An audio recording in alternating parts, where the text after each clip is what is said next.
Hello everybody, welcome to Dungeons and Drams. Today we're going to be talking about dragon's lairs and the traps that could be found within them. Now previously on this channel I have taught you how to create traps that are mechanical, magical, multi-step, whatever else. So definitely go check out that video, but because we're covering dragons all of June, I thought it'd be fun to focus specifically on dragon's lairs, because a dragon's never going to leave its hoard unattended, but it does need to leave its lair occasionally. So let's get into it. As I say in every video, the prompts that I'm using here are all going to be presented for free over on my Patreon as a public post. If you'd like to, check out the tiers that I've got. I've completely redone them, like this morning, and I've changed the prices of everything. So if it's something that you're into, you're going to be getting a lot more for a lot less, but I'd really consider your support. So let's get into our initial prompt. I'm a dungeon master playing Dungeons & Dragons 5th edition. My players are about to enter a dragon's lair and I want to set up some traps for them. Assume the dragon's lair is in line with the concepts laid out in Fizban's Treasury of Dragons. Now, as this is our most current dragon-based book that we got from D&D, I thought that one would make the most sense. Plus, it outlines the way that all of these dragon's lairs are supposed to work. So I thought that ChatGPT would be able to utilize that in order to come up with something more akin to what you might be creating. But of course, you can leave that out. I will give you this type of dragon, and I would like you to confirm that you understand by giving me a description of the dragon's lair.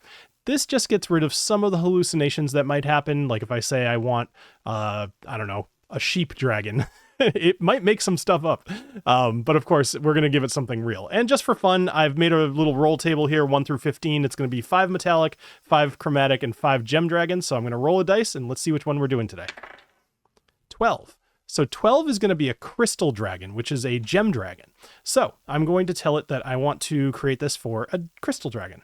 Now, don't worry, I'm not going to read all of this out loud, but something I want to point out is if you are making your own kind of dragon, or if you're making your own kind of lair, go over what it thinks it knows about that style of dragon and make sure that lines up with what you have designed. What does your map look like? What kind of detail do you want to add to the dragon? Now's the time to do it, and basically just say, this all looks right, but I would like to correct this, or I'd like you to also add this, submit that for your prompt, and then go from there. So our next bit that we're going to do, just more pointing this out for the video. So light amplification is going to be something that it's going to focus on for its layer effects, sound distortion, and illusory replication. That's a word. So my next prompt is going to be, I would like you to give me 5 examples of traps following this format. Description and mechanics with a DC, damage, disarm suggestions, and then we're going to go from here. As expected, ChatGPT gave me back 5 of these traps. Now, 3 of them are pretty cool. The other 2 are fine. Pretty bog standard, honestly, but that's totally fine. I mean, what is a trap going to be? It's a trigger that hurts a thing, right? Or damages a thing. But let's go over the 5 of these real quick. So the prismatic shard fall, basically it's a motion triggered thing that will end up dropping ice shards or crystal shards onto your players. They're kind of shattering and glowing, and that hurts your players. All right, then we have Echo of the Self, which essentially is a reflection that turns into an enemy that you want to fight. Now, the funny thing is I actually had something very similar to this in the homebrew game that is on this channel that I ran called, well, these guys were called Sunstone. They were basically the exact same idea, is that as soon as a player touched the wall, it would come back with a version of these things that was very similar to them. Just kind of cool to see it in here as well. So then Gravity Reversal Lens, I liked this one. It's another weight-based trigger that turns gravity upside down within a 20-foot radius, and then people go hurtling towards the ceiling, which is covered in spikes. Basically a reverse spike trap, so neat. Crystal Labyrinth Pulse. I didn't love this one, and we're not going to talk about it here only because I feel like it would get very detailed and kind of confusing. Basically it's just a maze that is changing different ways, changing the paths along the way. I do like this one, the Frozen Light Bloom. This is a glimmering flower made of crystal which pulses slowly in an alcove. If approached, it flares with radiant light that flash freezes moisture in the air and in intruder's lungs. I thought this one was pretty cool, only because crystal dragons, it mentioned they're kind of similar to white dragons in a lot of ways, except that they specifically want to have themselves open to the sky and starlight and whatever else. But I like this one, and I could see this working in a white dragon as well. Just the idea of freezing moisture in somebody's lungs.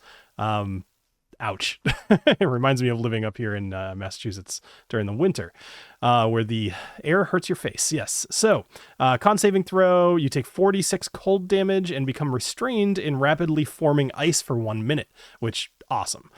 you could disarm this. So now that we have some of the rules around this, I'm going to pick one, and specifically I'll probably pick this Frozen Light Bloom, and I want ChatGPT to give me a little bit more detail. So our prompt here is going to be, let's discuss, and then I pasted in the name of the trap. You could just say number 5 too. But so let's discuss Frozen Light Bloom. How would you integrate this trap into the layer? What clues or foreshadowing would be appropriate for this trap? Consider that no clue or foreshadowing is a viable option because it's a dragon's lair. You don't always have to hint at everything. Sometimes you just hurt people.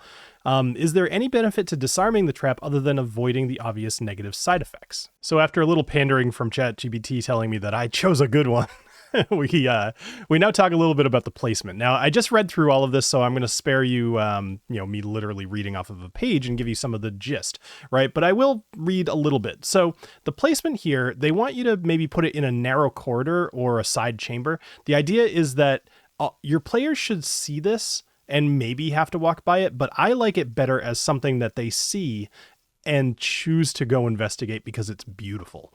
Now, this is a bloom made out of crystal. It's going to look a little bit unique, and your players are going to wonder about it. Whether they choose to go investigate it or not is up to them. Another suggestion was literally just hiding this among other crystals that look similar to it. I prefer to make this special, and I do like somewhere in here it basically says something like, it's too beautiful to be ignored, right? And I love that aesthetic, and I think that's what I would lean into. I'm kind of thinking about I forget what they're called, but basically the little lilies that grow on top of a lily pad. I think it's a lily, but they look like the only flower in the middle of it. Like, how do you not look at that? And that should give that same kind of energy, at least for me. Functional purpose. It's not just a trap, it's a preservation mechanism. I liked this in that it's going to freeze your player for your dragon to later find and then decide their fate. Does it just eat it? Or does it, undo the magic and now has a discussion under its own terms? Maybe it makes it wait a couple of years, but it keeps it preserved for however long you want. And of course, now you could have other things in the room that are also preserved. And we'll get to that in some of the clues. Speaking of which, let's talk about the clues. So 3 different ways that you can go. Basically, you can have no foreshadowing, totally fine. Works best when the trap is a highly magical area where the party has already encountered illusory or sensory hazards. This keeps them on edge. So yeah, if they're already dealing with some stuff and then they see this beautiful bloom of crystal, maybe they're suspicious, maybe they're too curious. I actually really like this. I might put this in a game. Leans into the it looked too beautiful not to be dangerous vibe. All right, perfect. So here is some subtle clues that you could use. The cold air around this bloom, it basically is noticeable. As they get a little closer, the air starts to chill a bit, but they're also in a place where a crystal dragon's going to live, so it's going to be cold. So maybe that's not super weird or unusual unless you make it sound so. So the subtlety's up to you. Now, reflected lights move unnaturally. I didn't love this one, but you notice the reflections don't quite line up as if the light source were breathing. This one I liked a little bit more. Basically, if you have high arcana or a nature check, you might recognize this. It totally makes sense that somebody who studied arcana would probably recognize this as being something. And same thing with a person with high nature, they would recognize that this is not natural. And lastly, you could have some pretty heavy hints, is that dead insects are encased in ice that, have flown around it or just been around it. Sound suppression, all sound slightly dampens within 10 feet radius of the bloom, hinting at the air freezing. And of course, a past victim's boot is frozen in place. A half-frozen humanoid limb in a nearby crevice may hint at danger. So you can decide how obvious you want to be with this. Now, going forth with the rest of our prompt, it does tell some of the benefits of disarming the trap, and I did like this. Basically, if you disarm this with a 18 nature or arcana check, which feels a little low, but whatever, you can bump that up if you want to, depending on your players, you now get a 250 to 500 gold piece component for spell casting, which maybe you let your players cast this despite them maybe not even having the spell, for example, Wall of Ice or Telekinesis, which is fitting thematically, but I think I'd probably prefer the Wall of Ice. And for homebrew, you could have it as a once per day reaction to cast absorb elements cold, which also makes a lot of sense. There's also a couple of other options here about actually getting a little bit more insight into the dragon. I probably wouldn't use it this way, but your mileage may vary.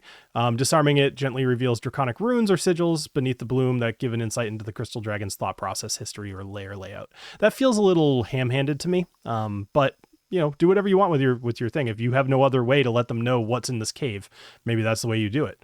And if the layer is psionically active, disarming the bloom could briefly link a character's mind to the dragon's subconscious or dreams. I didn't prompt it for this, but I'm too curious, and it suggested it can give me a stat block style version of this trap, and I'm just curious what that would look like. As expected, it gave me a stat block style description here, which is actually perfect, because if I wanted to add this to my game, I could easily copy and paste this into my notes, or if I want to, actually towards the bottom here, it shows me it as a wondrous item. Right now, there would be a little bit more I want to put to this, but it would be very easy to convert this little bit of text that it gave me into something I could either hand my player or have in my VTT or whatever else. All right, so here's what I'd like to do. I'm gonna roll the dice again because I want to pick another dragon. I know that we talked about the 5 different types of traps that would be in here. Frankly, crystal dragons aren't like super interesting to me, so I'd rather roll something else and maybe either get a metallic or a chromatic. So let's see what we get. 4, which I happen to know is chromatic. Let's see, that's a red dragon. Okay, that's about as awesome as it gets. So let's try this again. We're gonna start over with our prompt, but we don't need to re-prompt the beginning. We can basically just say, you know, do this now for a red dragon. It goes ahead and it gives me information, which I've double checked. It all looks accurate. And it even prompts me to say, do I want 5 custom traps? So let's just say yes. And what's better is it actually learned from what we just gave it, and now it's going to give me these in a stat block format. So if you want to have your results match more close to mine, I would suggest at the end of figuring out what you, your 5 traps, tell it to give it to you in a stat block style, and it will do that going forward. Holy crap, this is what I'm talking about. All 5 of these are amazing. All right, so we've got Magma Bloom Vent, which that one at least is predictable. It's geysers, right?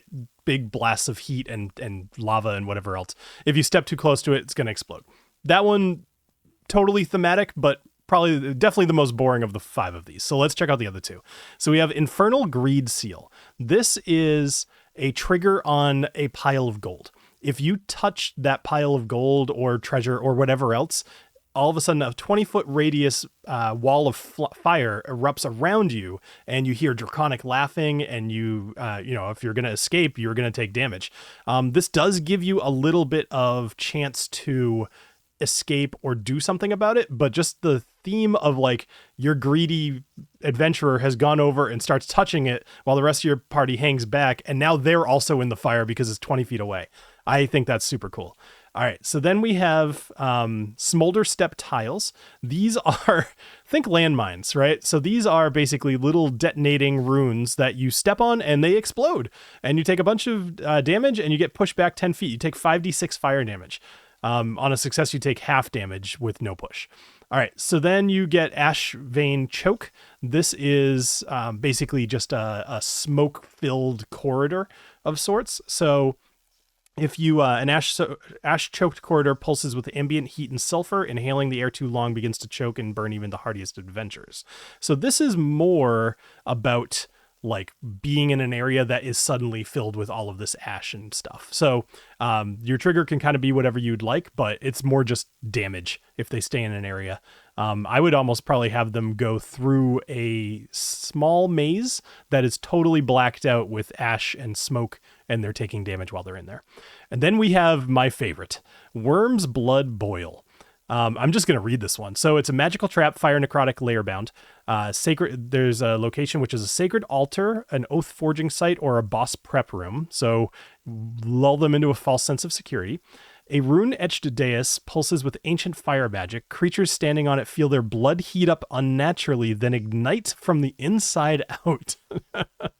So I don't know about your players, but every time that I have put an altar or a dais with a book on it or anything on it, they walk up to it and investigate it. Now, maybe I've trained my players, but they're going to do it. They're going to stand on it. Oh, you're feeling really hot. Oh, you don't feel well at all. And now you're exploding from the inside out, taking 2d6 necrotic damage and 5d8 fire damage. And you cannot regain hit points until the end of your next turn. Holy crap, that's a lot of damage. Okay, so I love that one. I would actually, just to be complete, let's go with our last prompt about let's discuss the Worm's Blood Boil, because I want to hear more about what it thinks I should do as far as introducing this into my Dragon's Lair. As far as the integration into the layer, these are some things that you probably could have imagined yourself, but there's a couple of key points here that I'm going to put together and I think are a cool way to use this. So I'm going to put the altar into the antechamber of the dragon's inner sanctum. So this is, after you've gone through a little bit, you now have this altar. Now your players might think that you're giving them a rest room before they go fight the dragon. So they now have, oh, I'm going to take a short rest here. I'm going to hang around. Oh, let me go check out the altar. Now they step on the altar, they take a whole lot of damage unless they go investigate it, in which case we'll talk about that in a minute. But one thing I liked is this last little bit here. Dragon Spawn Trial Site, used by cults or the dragon's lieutenants to test those seeking to serve.